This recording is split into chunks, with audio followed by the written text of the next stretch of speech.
I, please mention your name, Jerry Udalipot of of address, Manawi and Lagawi, Ifugao, having been duly elected having been duly elected to the position of Provincial Governor of the province of Ifugao, of the Province of Ifugao, do hereby solemnly swear do hereby solemnly swear that I will faithfully discharge that I will faithfully discharge to the best of my ability to the best of my ability the duties of my present position the duties of my present position and of all others and of all others that I may hereafter hold that I may hereafter hold under the Republic of the Philippines, under the Republic of the Philippines, that I will bear true faith,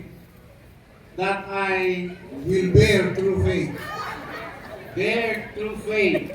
and allegiance to the same, and allegiance to the same, that I will obey the laws, that I will obey the laws, legal orders and decrees legal orders and decrees promulgated by the duly constituted authorities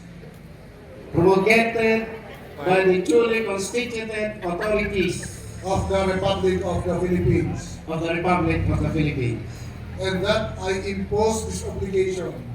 and that I impose this obligation upon myself voluntarily, upon myself voluntarily, without mental reservation without mental reservation or purpose of evasion. or purpose of evasion. So help me God. So help me God. Congratulations. Thank you.